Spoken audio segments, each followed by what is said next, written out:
Hey, good evening, rookies. Hey, we're finishing up our conference and divisional analysis, taking a look at the AFC. We're going to break down the divisions and provide some key analysis for the upcoming season with a few free year-long bets. Jeff, looking forward to Vegas this weekend. What do you think about the AFC? Well, I think the AFC is a much tougher conference, top to bottom, and I think it's much tougher for me to figure out which teams are going to jump up and take a playoff spot. So throughout, well, at least since 1990, there's never been less than 4 new teams make the playoffs. And since they went to the extra team, we've always either had 7 or 8 new teams the last 3 years. So trying to look at who was in last year and figure out which ones are going to drop out is really tough on the AFC side. Jeff, say that stat again. I've never heard that stat. That's a good one. What was that stat? Well, since 1990, there's never been less than 4 new playoff teams from the year before. AFC or NFC, right? Total AFC and NFC, yeah. Total of 4 new ones. And the last 2 years, it's been 8. And typically, it's 5 or more. So trying to find 5 teams that are going to drop out of the playoffs from last year and which teams are going to replace them. And on the AFC side, it is tough. Yeah, I agree with that. First off, that is an amazing stat. I wasn't tracking that. Number 2, I don't know who in the AFC is going to drop. I mean, obviously, you have potentially Denver that could pop up. Chargers and Denver could exchange. Obvious New England, could jump up there and take Miami. The Jets, with all they did, could jump up. And then, like Pittsburgh was 1 game away. They could probably potentially leapfrog, but who are they going to leapfrog? Baltimore? I don't think so. Baltimore went out and got a lot of great players. Yeah, that's a great thought. It may be all in the NFC this year. Yeah, I'm thinking the Jets are my only team from the AFC that I've come up with that's going to jump up. And I had to decide between the Chargers and Miami of which one was going to drop. Yeah. Yeah, because both those teams are pretty solid. They did some, although they didn't do as much in the free agency this year because of cap space. But yeah, they did some work. They went out. I think Kendricks. We'll talk about it, but the Chargers picked up Kendricks out of Minnesota, and obviously Miami brought in a couple of players there. So let's get started. Let's start with AFC East. The division was strong last year. They went 39-32 for a 55% win percentage straight up. ATS, they were not as strong, 33-36-2 for a 46% ATS. On the total side, man, they played good defense, and the number that Vegas gave them to hit, they didn't hit. So 29-41, 41% over.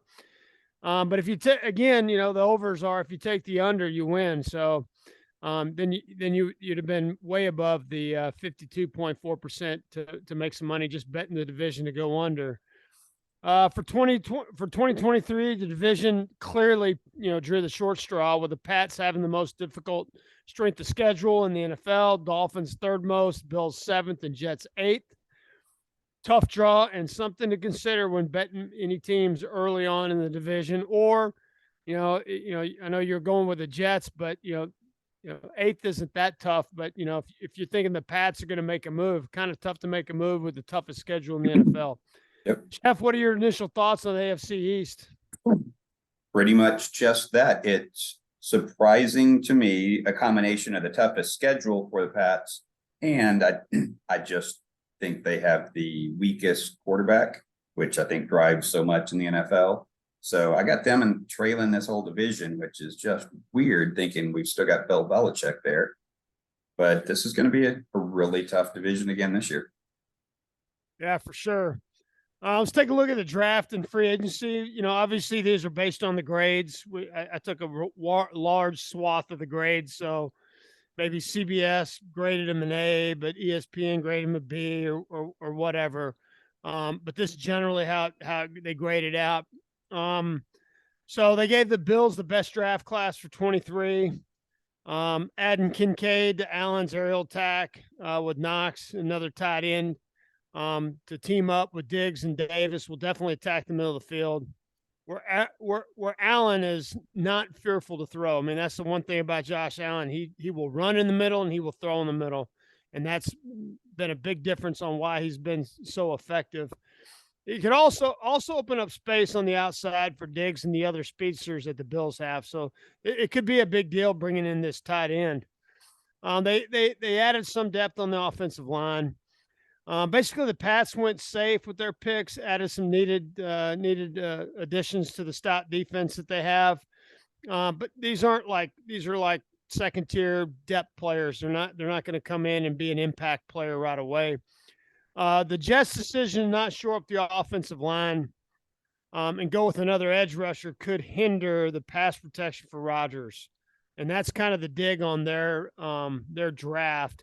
But they did bring in another great edge rusher. I mean, they picked three. I mean, their defense was strong last year, and they brought in another strong edge rusher. So, add more depth on the defensive side of the ball doesn't really hurt. The Dolphins only had 4 picks, so it's kind of tough to evaluate them. And free agency, a little bit different of a story. Basically the Jets went shopping on Broadway and brought back Rodgers, Cook, Lazard, and many overlooked Schweitzer coming in from Washington for an insurance policy on the offensive line. That might work out. So they definitely get an A for the haul they brought in. The Bills, provided some interior line, bringing in Connor McGovern from Dallas, and then they also got Edwards from the Rams. So they kept their key talent in Buffalo. The Dolphins brought in Ramsey at quarterback, and we'll see how that goes. I mean, he was a stalwart there in L.A. And so the Pats, they did a good job. They brought in Smith-Schuster, and they brought in Gesicki from Miami at tight end, so that could help Mac Jones a little bit in the center of the field. So what'd you think? What jumps out at you for the draft and the free agency in the East? Well, I think the addition of Rodgers for the Jets allowed them to focus on best player, get the defensive end, pass rushers. So their defense benefited from them not having to reach for anything on offense with Rodgers coming in. So I thought they did really well, and I think their defense is going to be pretty darn special, which Rodgers won't have to do as much. Hopefully the offensive line didn't hinder him. So I think they easily made the biggest jump in the division. But I did think Buffalo did a good job of keeping the talent they had, adding a little bit to it to keep them at the top of the division.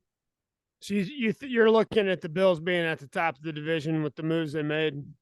Yeah, I think the Bills are going to edge out the Jets for the top of the division. All right. Well, finally, we got coaching changes. Obviously, that's the other aspect we're looking at.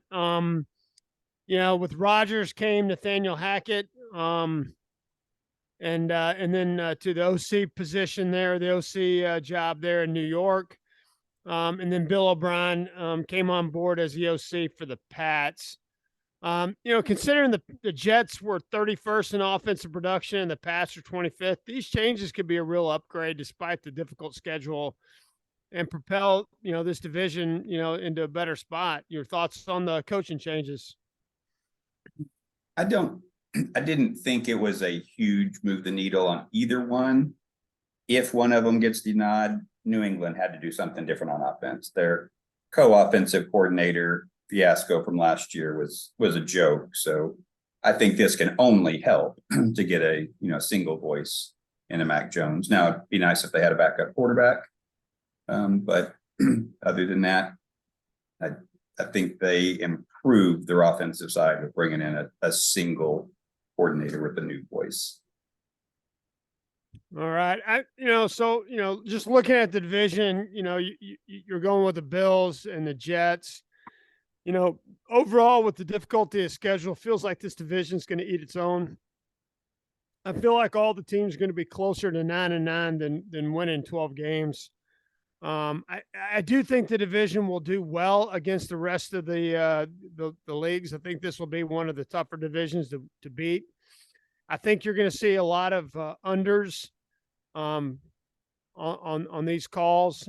You know, they've got these players that make you want to go for it, but then you got the defense that can shut you down and maybe even shut down the other side. So I think 10-5 wins this division.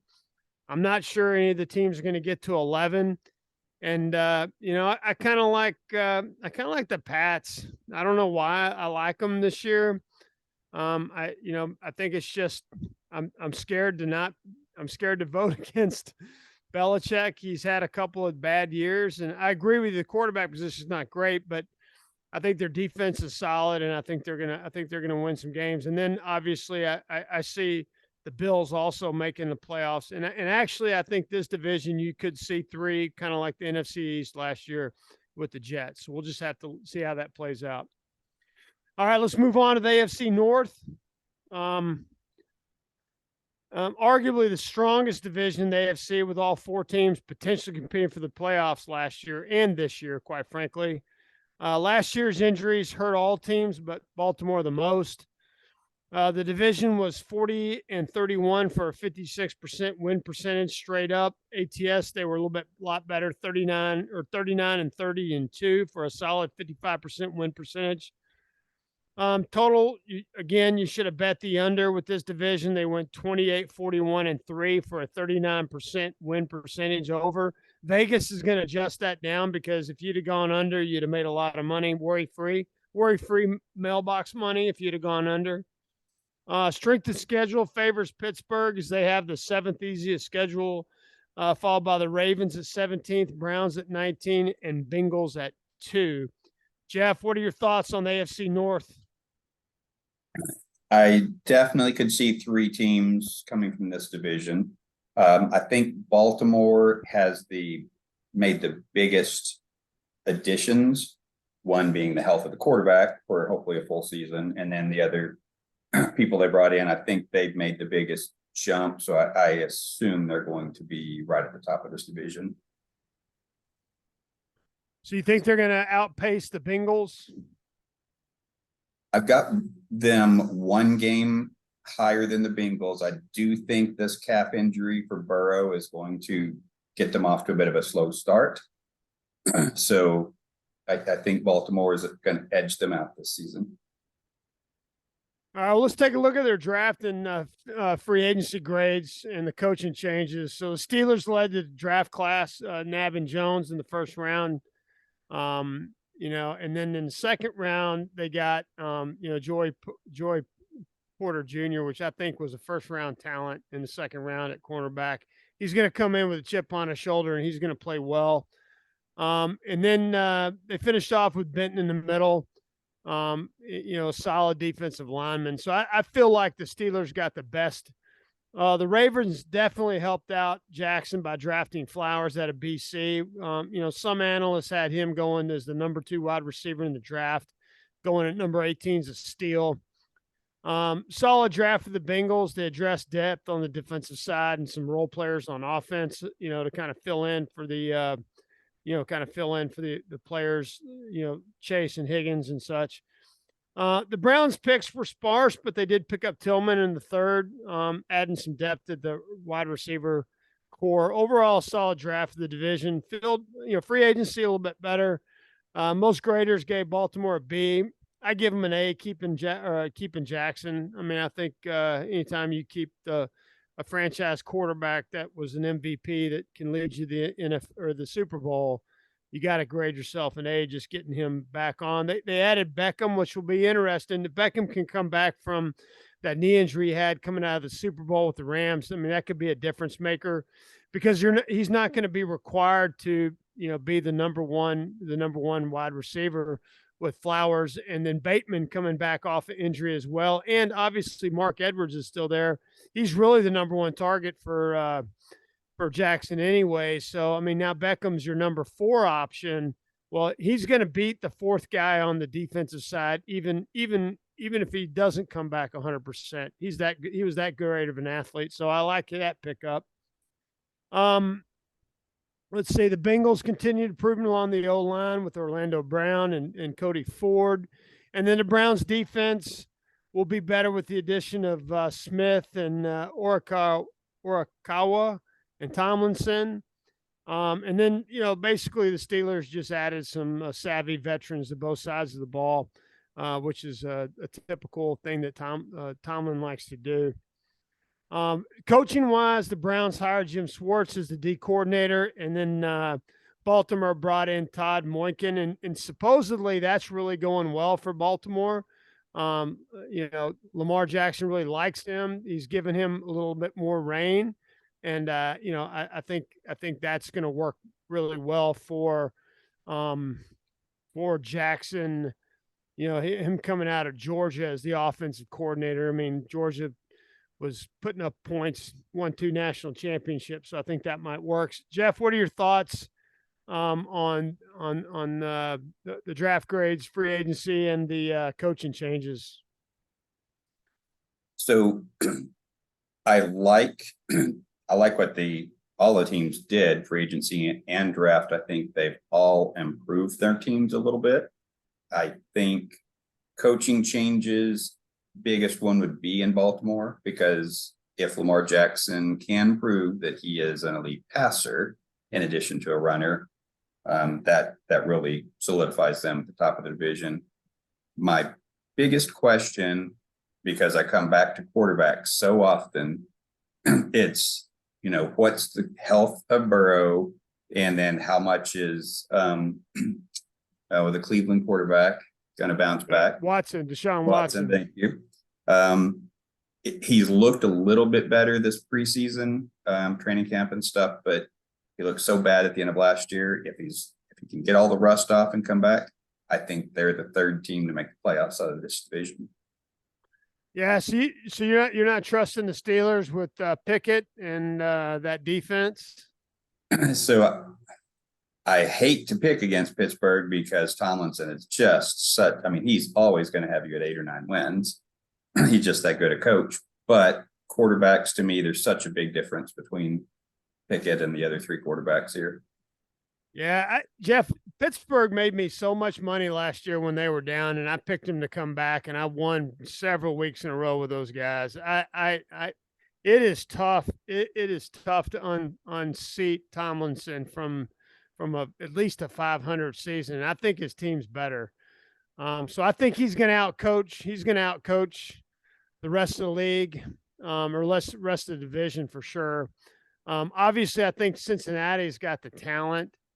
But I think Baltimore may have the kind of the talent and the magic on the coaching side with the new offensive coordinator and Jackson having a new contract, and new weapons. So we'll have to see. I think he's out to prove something, and anytime an athlete's out to prove something, they either succeed greatly or they end up getting hurt and everything falls apart. So let's hope for the former, not the latter.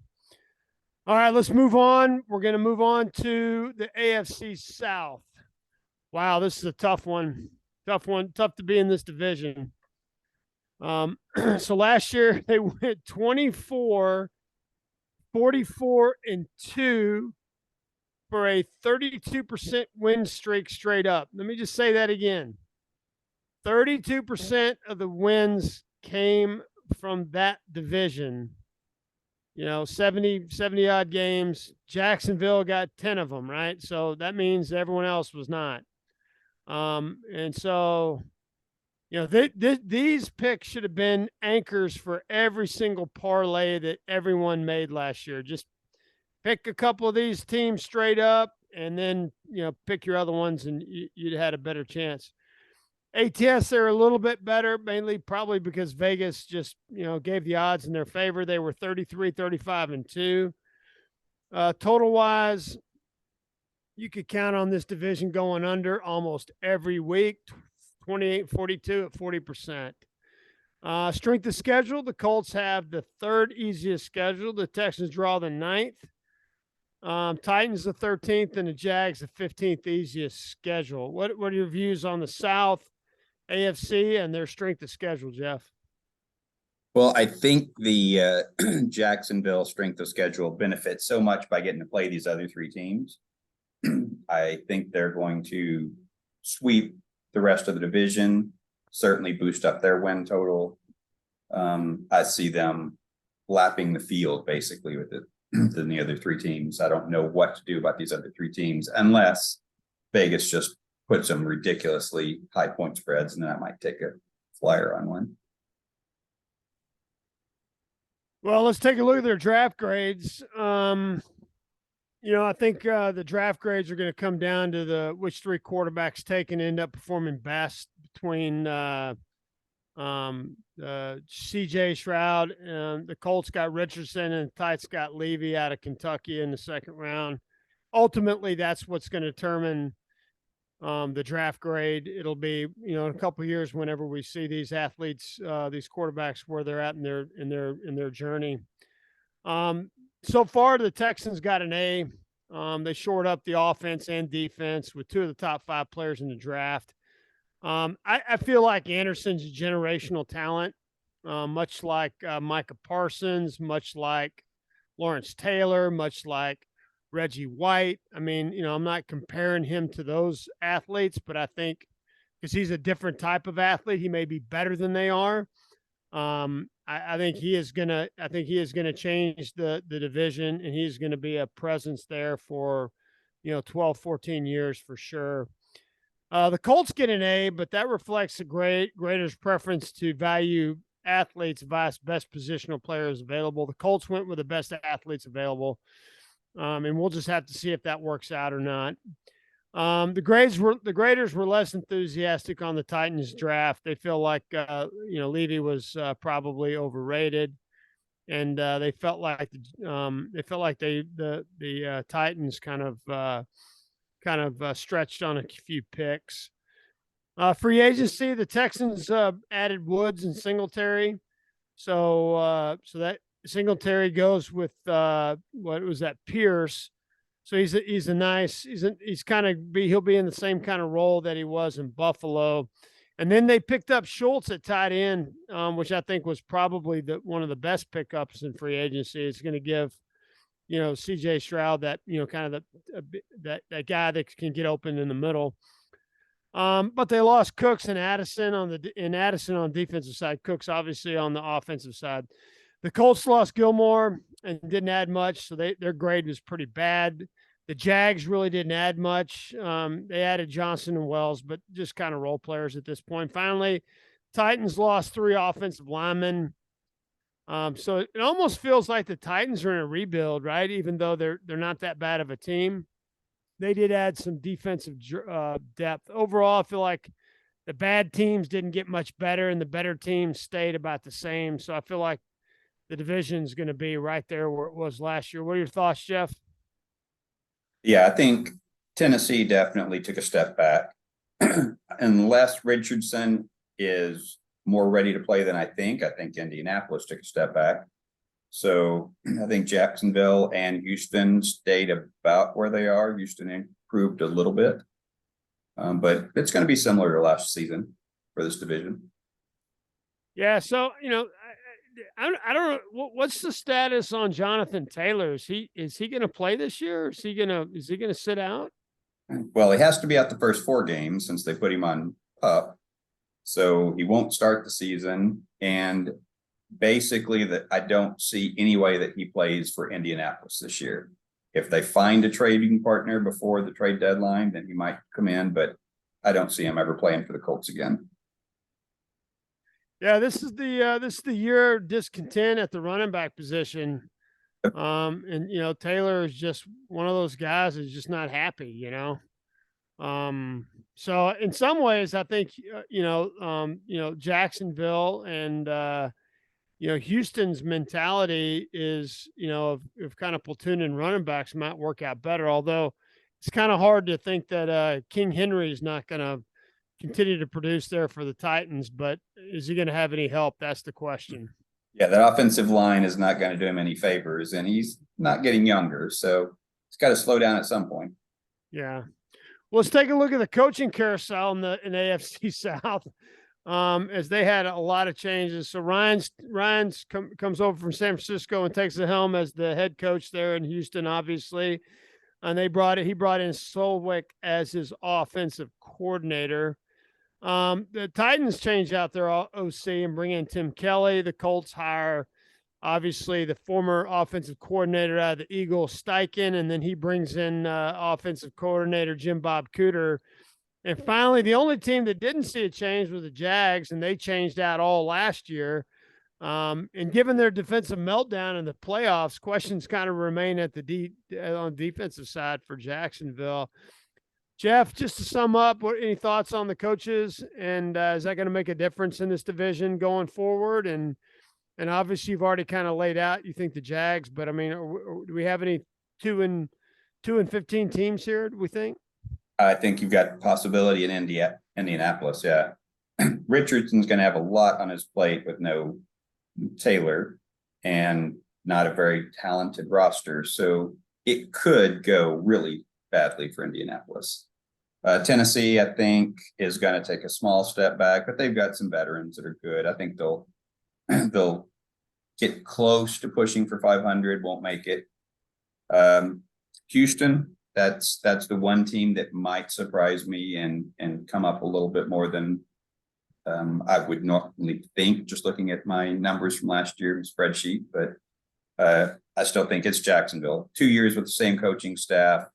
I think Trevor is getting better now that he's not under Urban Meyer. I just see them aging and improving from within. Well, I'm gonna call a weird one here. I think I think we could see the Houston Texans win the division. So if there's going to be a surprise, in the league, it's going to be in this division, and it's going to be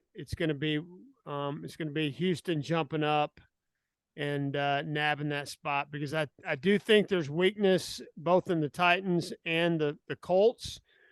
And Houston's schedule is not that tough. And if something happens in Jacksonville, if they don't gel defensively, or if Houston get lucky like they did last year and go 1-1 with them and play well with some of the other games, I think they got a shot. So we'll have to see. But that's what I'm calling early.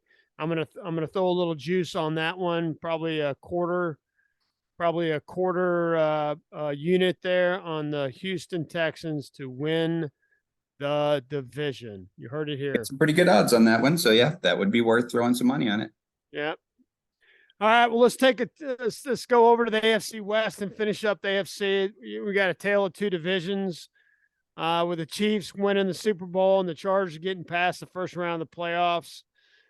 Straight up, the division was 40-34 at 54%, but 17 of those wins came way of the Chiefs, obviously.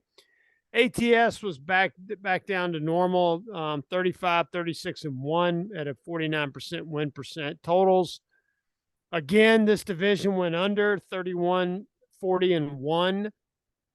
So basically, if you'd have gone under on all the AFC, you'd have been sitting pretty all year long. Strength of schedule is interesting. The Raiders have the second most difficult schedule in the league. Chargers, they have the fourth most difficult, the Chiefs at fifth, and the Broncos at 12th. Jeff, what in the heck is going on with Vegas, with the NFL? I mean, the Raiders have the second most difficult schedule in the league. And then, I mean, basically you have three teams here. And granted, the Chiefs won the Super Bowl, but the other teams weren't that great. I mean, what do we got going on here? Yeah, I'm surprised at that. You would think that Vegas would, put in some good words with the reps and schedulers and all that to make this team a little better.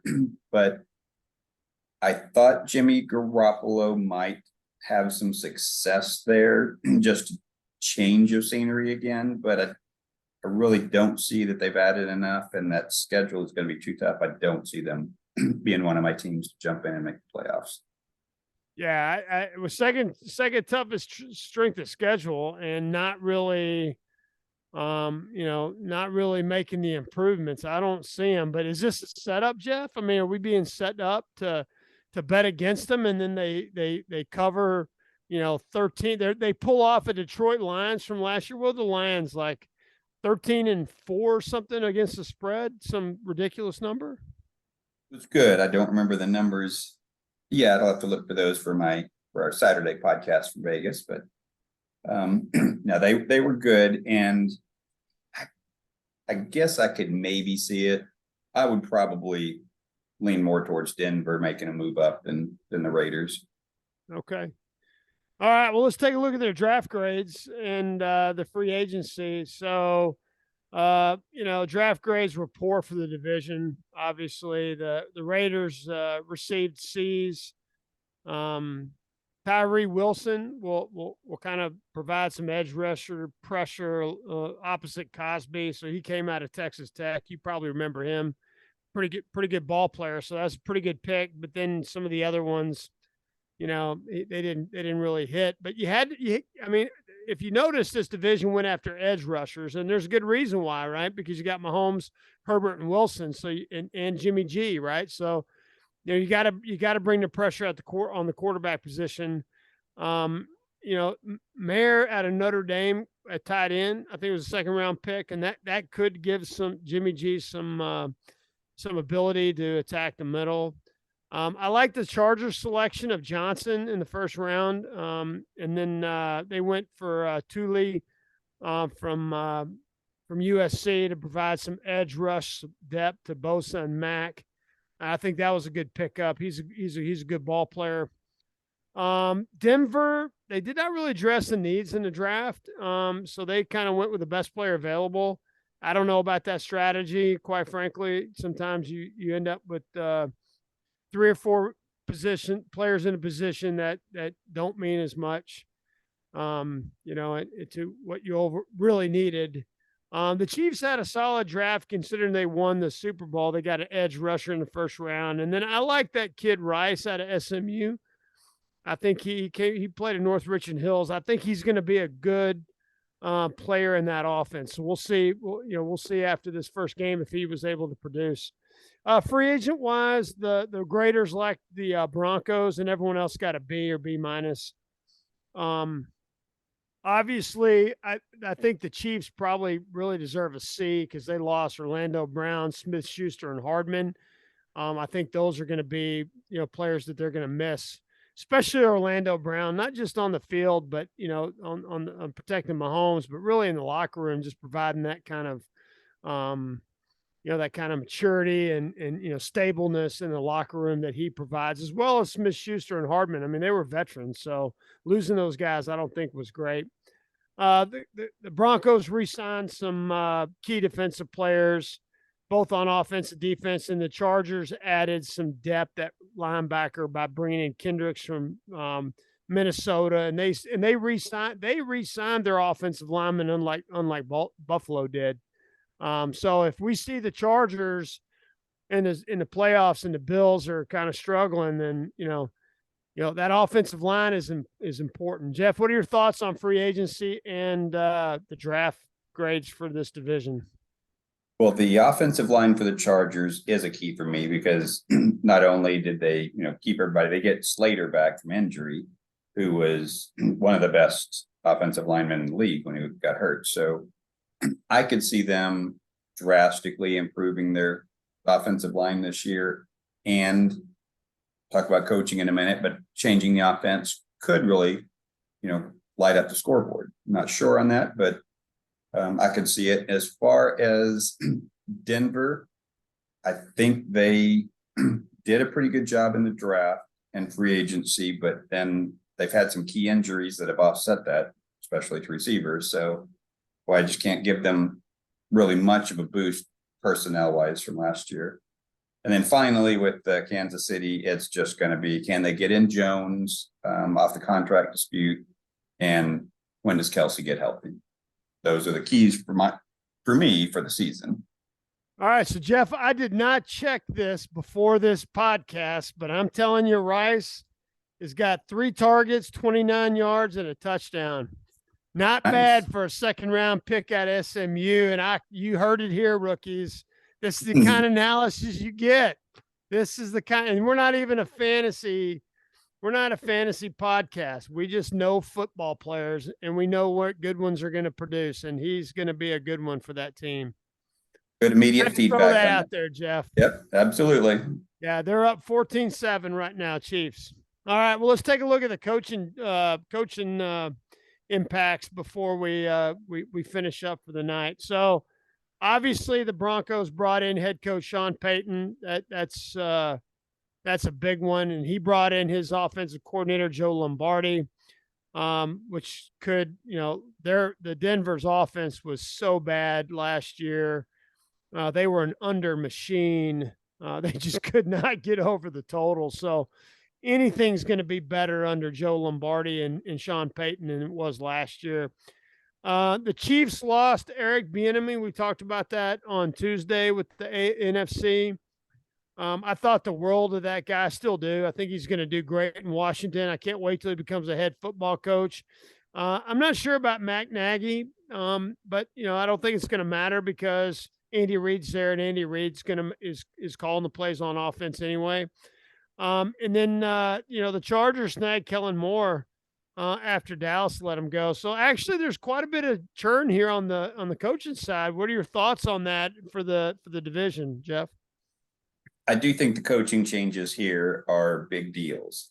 For Denver, I mean, not only did I always like Sean Payton, but from everything I've heard, Hackett was just completely unprepared to be a head coach last year. And they were some of the most disorganized offensive plays and design, and being so late to get in calls. I think just a solid, regimented coach would make an improvement. And Sean Payton is, much better than just your average coach. So I think that should be a couple of wins improvement just from him. And then I was always a Kellen Moore fan. I mean, we had the number one offense a couple of years in a row. Years Dak Prescott was healthy and not injured. I know he did struggle in the playoffs, and that was a combination of Moore and Dak not coming up with good adjustments to some of the more physical defenses. But as far as just creative plays and using Herbert's skill set, I think he's going to improve their offense over there. So I look for them to push for the number one offensive spot under Kellen Moore over there. Yeah, I think you got a spot on right there. I mean, the Chargers, I think the Chargers are in a position to challenge the Chiefs for this division with the addition of Kellen Moore. If he can get that offense going, basically they brought in, Quentin Johnson is basically Mike Williams' clone, right? So they brought him in, now they're a little bit older at the wide receiver position than we'd probably like. But they've got a solid offensive line. They kept them, and Herbert's is going to be a solid quarterback, and they got better on defense. So I could see this team challenging the Chiefs. So Jeff, overall, what are your any thoughts on picks for the AFC for long term? You like anything? Well, I'm pretty high on Baltimore, more so than some people. So I think they're going to be possibly even pushing for, the number one seed in the conference. Baltimore? Yeah. Yeah. Some people don't like them that much this year. I just think Jackson could have done more with better weapons in the past, and I think he will do more now. I guess my biggest questions are the Chargers and Jacksonville. Those are a couple of teams that could go, really challenge Kansas City and everybody at the top, or they could just crash. And so I'm not completely sold on those two teams, but overall, I've got it staying very similar to last year, with Jets being the only team that moves up into the playoffs. Okay, well, you heard my pick is put a quarter or a half unit down on the Texans to win the conference. I think the other two that I'll offer up is I think Baltimore is going to win the Super Bowl this year. That's who I'm picking. So I think you can get them at like plus 600 at this point if you're willing to lock up some money. I think that's a good bet. At least make it to the Super Bowl. Maybe not put the bet on them to win. And then lastly, I would say I think the player of the year, the MVP, is going to be Jackson. I think he's going to be that he's going to get back to his 2019 form when he won the MVP. It's going to be a special year for him. I would fade the Bills a bit. I don't know that they're going to be as good as they were. And I think I would fade the Chiefs a little bit. I think they're going to come back. I think this division is going to be closer to the middle than having kind of a couple of teams with 13, 14, 15 wins. I don't see that this year. Right. No, we're pretty much in alignment. All right, rookies. Well, there you have it. There's our breakdown. We're going to be in Vegas on Saturday. We're going to do our podcast from there. Check us out on rookiesbeatbookies.com. The website's coming along. We'll get it up. We'll get our free picks out, and then check us out on X, Instagram, and what's the other one, Jeff, that we're on? Well, we did Facebook, and that's, as far as I know, the only three. Facebook, Instagram, and X. So check us out on there. We'll be throwing out our free picks after our podcast on Saturday. You can check us out on Saturday. We'll be coming to you live from Vegas. Or not live, recorded from Vegas. All right, thanks. Jeff, your last word. Well, my last word is I'm anxious to get to Vegas for opening weekend in the NFL season. I wish we had gotten there for the Thursday night game too, but I can deal with just the weekend, and it's going to be fun, and definitely be posting some things on our sites to let people know how the weekend's going. Actually, absolutely. I can't wait. It's going to be a good time. All right. Well, thanks everybody.